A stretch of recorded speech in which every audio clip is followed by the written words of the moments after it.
विक्रम और बेताल तीसरी कहानी। राजा विक्रमादित्य ने फिर से बेताल को पकड़ने का संकल्प लिया और उसे पीठ पर लादकर चल पड़े। बेताल ने राजा से कहा, राजन, तुम बिना बोले मुझे ले जा रहे हो, लेकिन मैं तुम्हें एक और कहानी सुनाता हूँ। अगर तुमने बीच में कुछ भी कहा तो मैं फिर से उड़ जाऊंगा। राजा चुपचाप सुनने लगे और बेताल ने कहानी शुरू की। तीसरी कहानी, तीन ब्राह्मण भाई और एक कन्या। बहुत समय पहले उज्जैन नगरी में एक ब्राह्मण परिवार रहता था। उस परिवार के तीन भाई थे। उनके घर में एक सुंदर कन्या का भी जन्म हुआ था, जो उनकी बहन थी। जब वह कन्या बड़ी हुई तो उसके लिए योग्य वर की तलाश शुरू हुई, परंतु उससे पहले ही उसके पिता की मृत्यु हो गई और उसकी मां ने उसकी शादी के बारे में निर्णय नहीं लिया। समय बीतता गया और उस कन्या पर तीनों भाई समान प्रेम करने लगे। तीनों ने सोचा कि उनमें से कौन उस कन्या से विवाह करेगा। एक दिन कन्या अचानक बीमार पड़ गई और कुछ समय बाद उसकी मृत्यु हो गई। तीनों भाई अत्यंत दुखी हुए और उसके शव को अंतिम संस्कार के लिए श्मशान ले गए।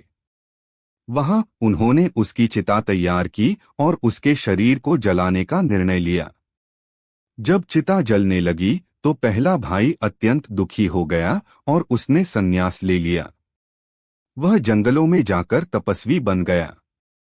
दूसरा भाई भी बहुत दुखी था, परंतु उसने कन्या की अस्थियां एकत्र कर लीं और उन्हें अपने साथ रखकर उसके स्मरण में जीवन बिताने का निर्णय किया। तीसरा भाई, जो जादूविद्या जानता था, उसे उम्मीद थी कि वह किसी तरह से अपनी बहन को पुनर्जीवित कर सकेगा। इसलिए वह संसार में घूमा और एक दिन एक तांत्रिक ग्रंथ प्राप्त किया, जिसमें मृतकों को पुनर्जीवित करने की विधि बताई गई थी। तीसरे भाई ने उस विधि का प्रयोग किया और अपनी बहन को पुनर्जीवित कर दिया।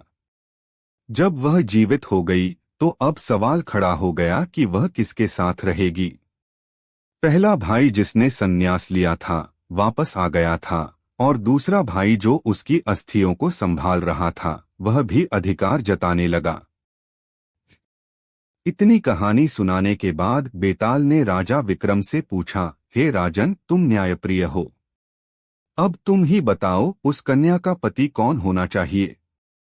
राजा विक्रमादित्य ने थोड़ी देर विचार किया और फिर उत्तर दिया, तीसरा भाई, जिसने उसे पुनर्जीवित किया, उसका पति नहीं हो सकता, क्योंकि उसने केवल विद्या का प्रयोग किया।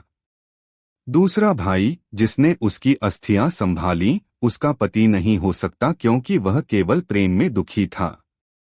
परंतु पहला भाई, जिसने संन्यास लिया था, वह उसका पति होना चाहिए, क्योंकि वह उसका सबसे बड़ा हितैषी था। उसने अपनी भावनाओं को बलिदान कर दिया और उसे सच्चे प्रेम से चाहा। राजा के इस उत्तर से बेताल बहुत प्रसन्न हुआ, परंतु उसने शर्त के अनुसार राजा विक्रमादित्य को एक बार फिर छोड़ दिया और पेड़ पर जाकर लटक गया। राजा विक्रमादित्य ने फिर से बेताल को पकड़ने का संकल्प किया। आगे की कहानी पार्ट 4 में पता चलेगी। पार्ट 4 के लिए हमारे चैनल को सब्सक्राइब करें।